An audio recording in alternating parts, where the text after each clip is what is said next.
Hello everyone, welcome back to my new channel Priyanka's Taxpayer. Today in this video I am sharing you the information about engineering, whether you have to pursue after 10th or after 12th. So in this slide basically we will cover when to choose engineering after 10th or 12th. After 10th that is diploma and after 12th that is BE. Choose smartly, plan early, it's your future. Presented by me, Priyanka, in my channel Priyanka's Taxpayer. So guys, without wasting your time, let's get started.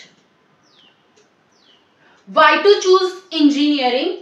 First point, save the modern world, infrastructure to the space. हम अगर बात करें पहले समय की, जब हमारा war start हुआ था उससे भी पहले, इवन बड़े बड़े बिल्डिंग बनाने में, हिस्टोरिकल मॉन्यूमेंट बनाने में, वॉर के समय जो भी टूल्स ये सब बनाने में, सबके पीछे कोई ना कोई इंजीनियर का ही हाथ है. Engineer give us a way to live a life with all our basic needs such as home, weapons, tools.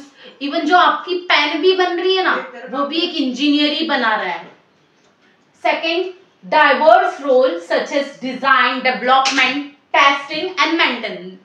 अगर हम कोई भी फील्ड में करते हैं इंजीनियरिंग, तो हमारे पास मल्टीपल करियर ऑप्शन है. ये नहीं कि अगर हम आईटी के सेक्टर में है या सीएस के सेक्टर में, फॉर एग्जांपल ले रही हूँ, तो हम वेब बनाए या एप्लीकेशन बनाए. हम डेटा के साथ भी प्ले कर सकते हैं. We can also become data scientist. जरूरी नहीं है कि अगर हमने आईटी या सीएस लिया तो हम वेब डेवलपर ही बने. Second, competitive level entry salary based upon your skill and your CGPA or marks, whatever the percentage you have, उसके बेस में एंट्री लेवल सैलरी की भी बहुत ज्यादा कॉम्पिटिटिव इन्वायरमेंट है. आजकल तो स्किल के साथ साथ सर्टिफिकेट भी होना चाहिए. इवन ये नहीं कि आपने सर्टिफिकेट रख लिया, आपके पास स्किल नहीं है, स्किल डेवलप करते जाओ.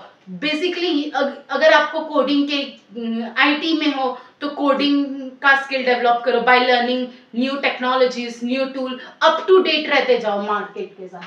Global opportunities in IT, manufacturing, robotics, energy, aerospace etcetera in engineering. अगर हम बात करें आईटी इंजीनियरिंग की या एरोस्पेस इंजीनियरिंग की बात करें, बहुत सारे जगह एयरलाइन चलती, तो एरोस्पेस इंजीनियरिंग सारे जगह एनर्जी का कंज्यूम हो रहा है in the way electricity, wind energy. तो वो लोग एनर्जी को कैसे कन्वर्ट कर रहे हैं ताकि वो फ्यूचर के लिए भी इस्तेमाल हो पाए. तो वो सब सेक्टर में अगर आपको काम करना है तो उसमें ग्लोबल अपॉर्चुनिटी है हमारे पास. ये नहीं कि हमने इंडिया से सर्टिफिकेट ले लिया, नॉलेज ले लिया, स्किल ले लिया तो हम इंडिया में ही काम करें. हम कहीं पे भी काम कर सकते हैं, ऐसा नहीं कि इंडिया में ही काम करना है. Platform for innovation and entrepreneurship. हमें बहुत सारे प्लेटफॉर्म मिलते हैं अगर हमारे पास कोई इनोवेटिव आइडिया है. और एंटरप्रेन्योरशिप को लेके ये उसका मतलब ये नहीं है कि हमें पुराने आइडियाज पे ही काम करना है. हम नए आइडियाज पे भी काम कर सकते हैं और कुछ नया मार्केट में ला सकते हैं. High job demand and security. Engineering की आजकल बहुत सारी हाई जॉब डिमांड है क्योंकि सब कुछ ऑटोमेटेड हो गया है, सारे टूल्स एंड टेक्नोलॉजी मिल गई है, लेस मैन पावर चाहिए. इसलिए continuous learning with evolving the tech. If you are in IT or CS sector, or any sector or any field of engineering, you have to evolve your skill and learning pattern according to the technologies which are upgrading. Solve real world problem. हम engineering real world problem solve करते ही हैं. कहीं पे कुछ खराब हो गया, बनाना वही सब नहीं है. जैसे कि कस्टमर के अकॉर्डिंग हमें क्या वेबसाइट में प्रॉब्लम आ रही है, क्या उनको प्रॉब्लम आ रही है, उसके अकॉर्डिंग वेबसाइट डिजाइन करके देना. एंड मैनी मोर कि ये प्रोडक्ट है तो कैसा आगे डिजाइन करना चाहिए. Work across various different sector like health care, robotics and environment. अगर हम आईटी के फील्ड से हैं तो हम हेल्थ केयर में भी अपना कंट्रीब्यूशन दे के हम उनके साथ भी कोलैब करके वर्क कर सकते हैं. हम बड़ी बड़ी मशीनों का कोड करके हम उसके अंदर कंट्रीब्यूट कर सकते हैं ताकि डॉक्टर्स को इजीली बहुत सारे मल्टीपल अगर पेशेंट है डेटा सेट में तो उनको फिल्टर करके जो इल है उनका क्योर करे. ऐसा सब. रोबोटिक्स की अगर मैं बात करूं तो जो मैकेनिकल के फील्ड में है तो रोबोट ऑटोमेटेड स्क्रू टाइट करते हैं, एक टाइम फिक्स रहता है वैसा। Build team work and leadership skill. अगर हम इंजीनियरिंग फील्ड में है तो कोई भी प्रोजेक्ट हमें टीम वर्क में काम करनी पड़ती है, तो हमारा टीम वर्क, टीम में कैसे काम कर रहे हैं, और लीडरशिप भी हमारे परफॉर्मेंस के अकॉर्डिंग इंप्रूव होते जाता है। अगर मैं बात करूं पाथ की, तो 2 रूट है इंजीनियरिंग में जाने का। पहला है डिप्लोमा, सेकंड है 12th plus JEE route. Diploma route में क्या होता है कि हम 10th या 12th के बाद डिप्लोमा कर सकते हैं। ऐसा जरूरी नहीं है कि हमें 12th के बाद ही करना चाहिए या 10th के बाद ही करना चाहिए। डिप्लोमा क्यों परस्यू करना चाहिए? क्योंकि हमारी टेक्निकल स्किल जो है, जो भी स्किल कंपनी को चाहिए वो डेवलप हो। सिर्फ टेक्निकल स्किल डेवलप करने से ही हमारी अच्छी जॉब नहीं लग जाती। We also have to improve our soft skill also, the way and the art of talking to the people and understanding the body language. Diploma हम कोई भी रिकॉग्नाइज्ड जगह से कर सकते हैं, कोई भी इंडस्ट्री से प्रैक्टिकल जॉब मिलता है हमें। हम जैसे कि डिप्लोमा में इंटर्नशिप आती है, तो उसके मदद से हम कंपनी को समझते हैं कि कंपनी में ये काम होती है, ऐसा सब। Lateral entry, basically lateral entry मतलब कि अगर हमें डिप्लोमा के बाद आगे BE परस्यू करना है तो वो हमारा 1 साल बचाता है, क्योंकि हम डायरेक्टली 3rd ईयर में जाते हैं, ना कि 1st ईयर से स्टार्ट करते हैं। अगर मैं 12th प्लस JEE की रूट की बात करूं, मतलब कि उस पाथ की बात करूं, तो बहुत ज्यादा थियोरिटिकल है और बहुत ज्यादा हमें कॉन्सेप्ट समझने की जरूरत है। और पर हमारा कॉन्सेप्ट समझने की इसमें हार्डवर्क ज्यादा है, पर कुछ तो हमें मेहनत मिल रही है ना। तो हमारा जो रास्ता है वो एक अच्छे कॉलेज की तरफ भी खुल रहा है, टॉप के IITs और NITs कॉलेज से, जिसमें पैकेजेस के जो लेवल है वो बहुत ज्यादा हाई है और हम बहुत ज्यादा रिसर्च कर सकते हैं और हमारे पास एकेडमिक अपॉर्चुनिटीज भी ज्यादा होती है। अगर मैं डिप्लोमा रूट की बात करूं तो बहुत सारे गवर्नमेंट पॉलिटेक्निक कॉलेजेस हैं, इवन प्राइवेट यूनिवर्सिटीज भी आजकल डिप्लोमा कोर्सेज प्रोवाइड कर रही है आफ्टर कंप्लीटिंग 10th, जिसके मदद से हमें हैंड्स ऑन ट्रेनिंग मिल जाती है। हम कोई भी वर्कशॉप या लेबोरेटरी में जाके कोई भी वर्कशॉप या फिर IT की कंपनी के लैब में जाके काम करते हैं, ताकि हमारा स्किल इम्प्रूव हो, जो भी हमें इंडस्ट्रियल रेडी बनाता है। डिप्लोमा जो बेसिकली है वो कवर करता है इंजीनियरिंग सब्जेक्ट कवर करता है और प्रैक्टिकल स्किल भी कवर करता है। ये नहीं है कि हम डिप्लोमा कर रहे हैं तो जिस फील्ड में डिप्लोमा कर रहे हैं वही सब्जेक्ट पढ़ना है, हमें मैथ्स भी पढ़ना पड़ता है, फिजिक्स भी पढ़ना पड़ता है, समटाइम केमिस्ट्री भी इन सम फील्ड। बहुत सारे एग्जांपल है ब्रांचेस के, हम मैकेनिकल में जा सकते हैं, इलेक्ट्रिकल में जा सकते हैं, based upon the university you are selecting and colleges you are selecting what they offer. अगर डिप्लोमा की बात करूं तो आफ्टर कंप्लीटिंग डिप्लोमा हम जो भी स्टूडेंट है वो इंडस्ट्री ज्वाइन कर सकता है एज अ टेक्नीशियन और सुपरवाइजर और एज अ न्यू फ्रेशर के तरीके से। फिर उसके बाद हम अगर जैसे GTU की बात करूं तो अभी नया रूल निकला है, DDCET का एग्जाम देना पड़ता है, तो उसके मदद से हम 2nd ईयर में जाते हैं। तो वैसे ही आपके स्टेट में कोई दूसरा एग्जाम देना पड़ता होगा जिसके मदद से आप लोग 2nd ईयर में जाते होंगे, तो बेसिकली वो 1 साल बचाता है। बेनिफिट क्या है कि कम फीस है, कम एकेडमिक प्रेशर है as compare to 12th and 11th route, ज्यादा जल्दी हमें जॉब की रेडीनेस बनाता है। मतलब कि हम इस डिप्लोमा करने के बाद, डिप्लोमा बेसिकली हमें प्रैक्टिकल स्किल को इनहैंस करता है, हमारी प्रैक्टिकल स्किल को बूस्ट करता है, जिसके मदद से हमें इजीली अर्ली स्टेज में जॉब मिल जाती है। अगर मैं HSC प्लस JEE रूट की बात करूं तो उसमें 11th 12th में हमें बेसिकली बहुत ज्यादा फोकस करना पड़ता है फाउंडेशन सब्जेक्ट में, such as PCM, physics, chemistry and maths, और इसमें हमें बहुत ज्यादा सेल्फ डिसिप्लिन की जरूरत है और कोचिंग क्लासेस भी चाहिए JEE प्रिपरेशन के लिए। JEE मेंस जो है वो क्वालिफाई करना पड़ता है, उसके बाद हमें JEE एडवांस क्वालिफाई करना पड़ता है for top IITs college. Admission जो है वो रैंक के बेस में और कास्ट कैटेगरी के बेस में और भी डिफरेंट सर्कमस्टेंसेस के बेस में हमें एडमिशन मिलता है। इसमें जो कॉलेजेस है वो IITs है, NITs है, IIITs है, फिर स्टेट यूनिवर्सिटी आते हैं, फिर प्राइवेट कॉलेजेस आते हैं। अगर हम BE कंप्लीट करते हैं तो हम या तो जॉब कर सकते हैं, रिसर्च कर सकते हैं, कोई भी कॉर्पोरेट सेक्टर में जॉब कर सकते हैं, हायर स्टडी भी कर सकते हैं, आगे गेट का एग्जाम देना पड़ता है, उसके बाद हायर स्टडी करते हैं। सच में JEE एक रियल कंपटीशन है। अगर जो भी JEE वैरियर है उनकी बात करें तो वो बहुत ही टफेस्ट इंजीनियरिंग का एंट्रेंस एग्जाम है जो कि इंडिया में होता है। इसमें हमें अच्छे से कॉन्सेप्ट को समझना रहता है और कैसे उस कॉन्सेप्ट को अप्लाई कर रहे हैं वो सब भी समझना पड़ता है। ये नहीं कि सिर्फ टेक्स्ट बुक पढ़ लिया तो काफी है। अगर सक्सेसफुल कैंडिडेट की बात करूं तो वो कोई लोग 2 साल 11-12 दोनों बर्बाद करते हैं और उसके साथ साथ कोई लोग ड्रॉप भी लेते हैं। इवन कोचिंग क्लासेस जो है उनका जो चार्जेस है, अगर मैं बात करूं अच्छे कोचिंग क्लासेस की, जो लोग बोलते हैं कि हम एलन से पढ़े या भगवान जाने वो लोग किससे पढ़े, पर उसका जो फीस है वो 1 से 3 लाख के बीच में। कोई कोचिंग क्लासेस तो उससे भी ज्यादा चार्जेस लेती है। अब आपके ऊपर है कि आप कौन से कोचिंग क्लासेस में जाते हो। बहुत ज्यादा स्ट्रेस है क्योंकि सिलेबस ज्यादा वास्ट है। टाइम मैनेजमेंट बहुत ही इंपॉर्टेंट फैक्टर है, टाइम मैनेज करना आना चाहिए। टॉप कंपनी में जॉब मिल सकता है, स्कॉलरशिप भी है, पर सक्सेस के पाथ होने चाहिए।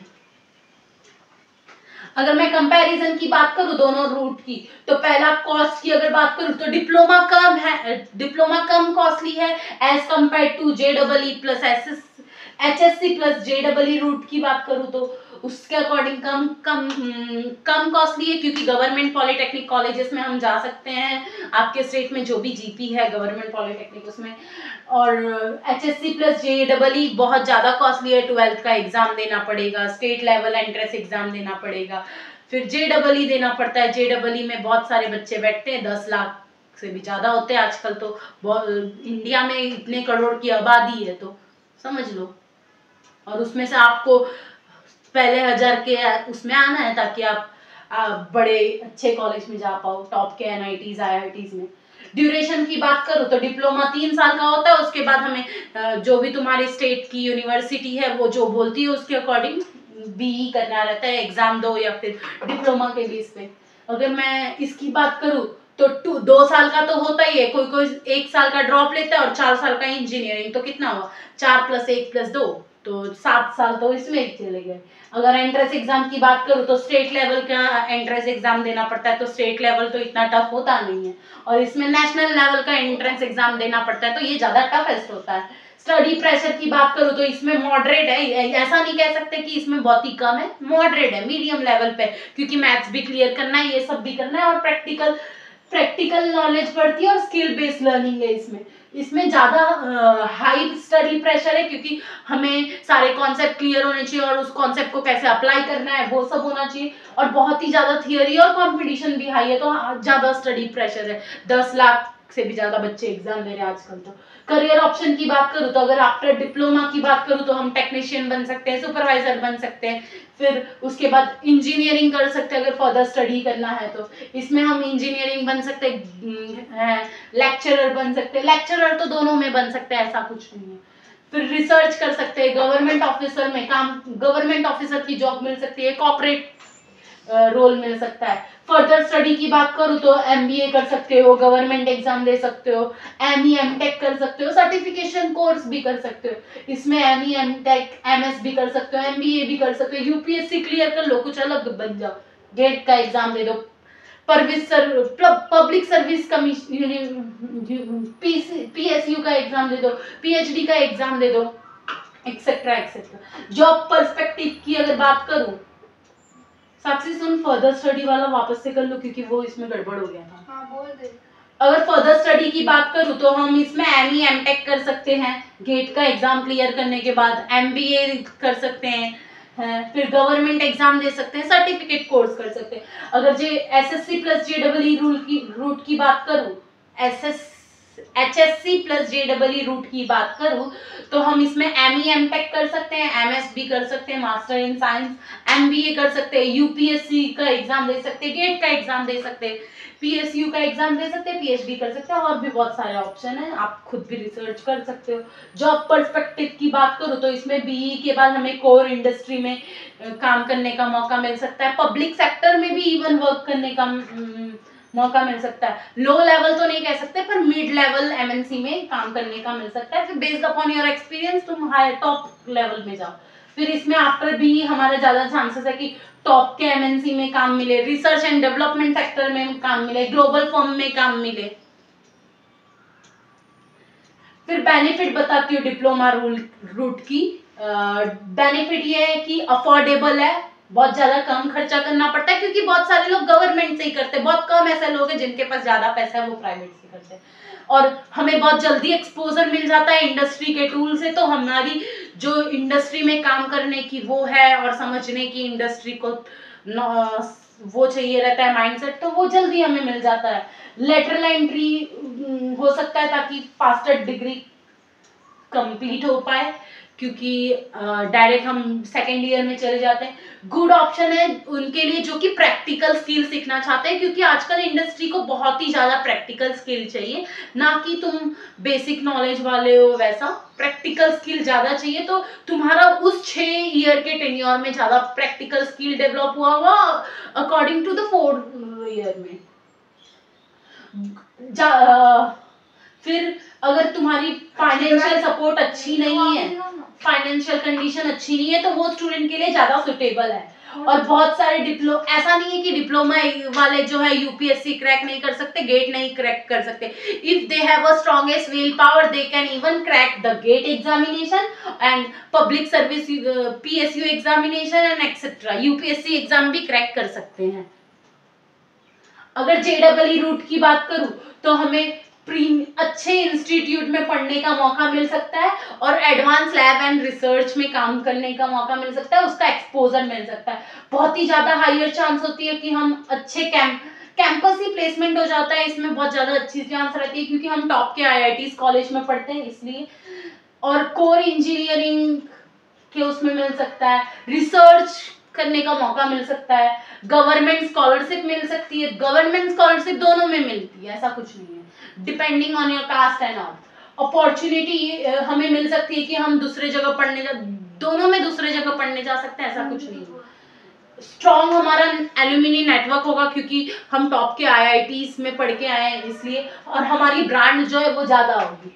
बेटर स्कोप है इनोवेशन एंड स्टार्टअप के लिए, दोनों ही एक तरीके से बेटर स्कोप है, पर उसमें कम स्टार्टअप में मतलब कि स्टार्टिंग में कम हमें मिलता है, हमें खुद से एक्सपेंस करना पड़ता है, इसमें इतना ज्यादा एक्सपेंस नहीं करना पड़ता है। Who should choose what? अभी आप लोग कंफ्यूज हो गए होंगे ये वीडियो देख के कि क्या चूज करना चाहिए। अगर हमें इंडस्ट्री में ही काम करना है, हमारा माइंडसेट ये है, तो तुम्हें डिप्लोमा चूज करना चाहिए। अगर एकेडमिक प्रेशर तुमको ज्यादा चैलेंजिंग लगता है तो डिप्लोमा करो।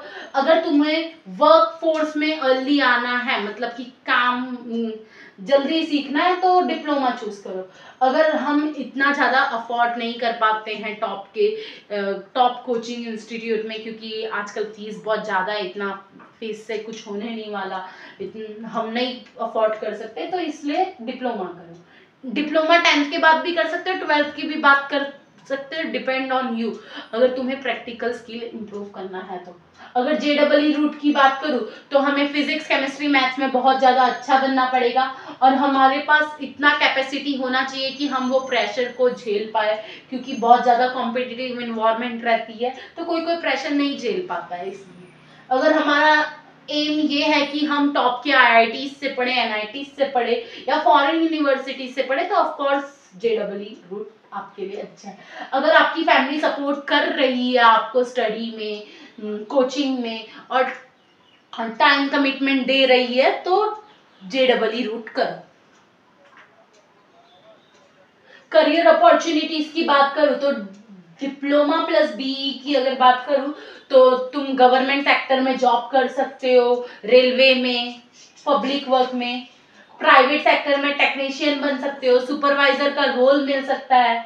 लेटरल एंट्री इंजीनियर के थ्रू हम डिजाइन या फिर मैन्युफैक्चर कर सकते हैं किसी भी चीज को, क्योंकि हमारे पास बहुत ज्यादा नॉलेज है कि वो 6 ईयर में आप लोग सीख के आए होंगे, तो तुम्हारे पास इतना अच्छा नॉलेज होगा कि क्या डेवलप करना चाहिए क्या नहीं करना चाहिए। हायर एजुकेशन की बात करूँ तो गेट का एग्जाम देके एमएस पढ़ सकते हो इंडिया या फिर अब्रॉड में, एमएस कर सकते हो, अलग अलग ऑप्शन है, बहुत सारा चीज कर सकते हो, आप खुद भी रिसर्च कर सकते हो, मैंने तो ये ऐसे ही बना दिया। आप की डिमांड के ऊपर। अगर JEE+BE की बात करूँ तो हमें टॉप की MNCs में काम करने मिलता है, क्योंकि गूगल जो है, फिर माइक्रोसॉफ्ट हो गया, ये सब हो गया, तो वो टॉप की MNCs में आती है, इन्फोसिस, ये सब हो गया। हमें रिसर्च एंड डेवलप करने मिल सकता है, किसी चीज में हम रिसर्च कर सकते हैं, इनोवेटिव रोल्स मिल सकता है हमें, हम हायर स्टडी के लिए IIT या अब्रॉड जा सकते हैं, एंड दोनों में ही हम एंटरप्रेन्योरशिप और टेक स्टार्टअप कर सकते हैं। अगर मिथ या फैक्ट की बात करूं, कोई कोई बोलता है कि डिप्लोमा होल्डर जो है वो अच्छा सैलरी नहीं पाते हैं, पर देखा जाए तो वो 6 ईयर के टेन्योर में 3 ईयर डिप्लोमा का, 3 ईयर BE का लेटरल एंट्री के थ्रू, तो उनके पास तो ज्यादा टेक्निकल स्किल है। अगर वो लोग अच्छे से पढ़े तो वो लोग को भी अच्छा गवर्नमेंट जॉब मिल सकता है और कोर इंडस्ट्री में काम भी कर सकते हैं, और कुछ कुछ लोग क्रैक भी कर सकते हैं गेट का एग्जाम, ऐसा सब। JEE सिर्फ पाथ है सक्सेस का, ऐसा कुछ नहीं है, वो मिथ है। अगर देखा जाए तो बहुत सारे सक्सेसफुल इंजीनियर जो है वो स्टेट यूनिवर्सिटी से ही आए और उन्होंने डिप्लोमा रूट ही चूज किया था। Diploma is just for backup और फेलियर। जब आप 12th फेल हुए तो ही आप डिप्लोमा कर सकते हैं, ये आपके लिए बैकअप ऑप्शन है, ऐसा कुछ नहीं है। डिप्लोमा जो है वो एक रिस्पेक्टिव टेक्निकल क्वालिफिकेशन है और बहुत ज्यादा उसमें जॉब पर्सपेक्टिव भी है। इवन डिप्लोमा करने के बाद अगर आप अपनी यूनिवर्सिटी में टॉप करते हो तो गोल्ड मेडलिस्ट भी मिलता है आपको कई सारे यूनिवर्सिटी में, तो इनके पास तो ज्यादा ऑप्शन है, डिप्लोमा वाले के पास 2 गोल्ड मेडल ला सकते हैं। अगर कंक्लूजन की बात करूं तो इंजीनियरिंग जर्नी के लिए हमें बहुत सारा पेशेंस चाहिए, हमारे पास बहुत ज्यादा मतलब कि हमें खुद से हमारे अंदर पैशन आना चाहिए, और बहुत कुछ है। हम क्रिएटिव इन नेचर होना चाहिए, हमारा थिंकिंग पावर स्ट्रांग होना चाहिए, और दोनों डिप्लोमा होल्डर हो चाहे डिग्री होल्डर हो, दोनों ही जो रूट मैंने आपको बताया है 10th के बाद डिप्लोमा प्लस BE वाला या फिर HSC प्लस JEE वाला रूट, दोनों के ही सक्सेसफुल करियर ऑप्शन है। अपने पर्सनल स्ट्रेंथ, जो भी तुम्हारी स्ट्रेंथ हो, जो भी तुम्हारा इंटरेस्ट हो, जो भी तुम्हारा रिसोर्सेस हो, उसके अकॉर्डिंग चूज करो कि तुम्हें क्या करना है। अगर कोई हमें स्टे डेडिकेटेड रहना पड़ेगा, dedicated to our goal, and हमें कंटिन्यूसली, चाहे आप BE कर रहे हो 12th के बाद, चाहे आप डिप्लोमा करने के बाद इंजीनियरिंग कर रहे हो, तो हमें अप टू द मार्क हमारा जो भी स्किल है वो डेवलप करना पड़ेगा। टेक्नोलॉजी के अकॉर्डिंग हमें अपडेट रहना पड़ेगा। सिर्फ डिग्री ही मैटर नहीं करता है, स्किल और एक्सपीरियंस भी ज्यादा मैटर करता है, क्योंकि जिस भी बंदे के पास स्किल और एक्सपीरियंस है कभी कभी वो भी ज्यादा सक्सेसफुल बन जाते हैं। आजकल तो ऐसा भी हो रहा है कि टॉप कर रहे यूनिवर्सिटी में पर उनको जॉब नहीं मिल पा रही, because they are not having the skill. मैं सलाह ये दूंगी कि तुम्हारा जो भी कॉलेज टाइम है उसमें स्किल भी डेवलप करो, कॉलेज की पढ़ाई भी करो, मस्ती भी करो, ऐसा। Thank you for if you really love it and the content and all, please like your channel, और आपको अगर कोई भी डाउट हो तो कमेंट करो, मैं आंसर देने का ट्राई करूंगी। सब्सक्राइब करो अगर आपको कोई भी करियर गाइडेंस चाहिए या फिर आपको टेक फील्ड के रिगार्डिंग कोई भी लेक्चर वीडियो चाहिए तो आप कमेंट डाउन भी कर सकते हो, मैं उसके लिए भी करूंगी। और अपने फ्रेंड्स को वीडियो शेयर करो जो कि करियर में डिसीजन नहीं ले पा रहे, अगर उनको इंजीनियरिंग करना है तो, और अपने स्कूल कॉलेजेस के लोगों को सेंड करो, सबको सेंड करो, अपने रिलेटिव को, किसी को क्या पता इंजीनियरिंग करना होगा तो। और मुझे फॉलो करो, मैं आपको आगे की वीडियो में एग्जाम का प्रिपरेशन, जॉब कैसे करना है, रिज्यूम कैसे बिल्ड करना है, अच्छा रिज्यूम, क्योंकि आजकल लोग रिज्यूम बिल्ड करना नहीं जानते, तो वो भी मैं बताऊंगी। Thank you guys.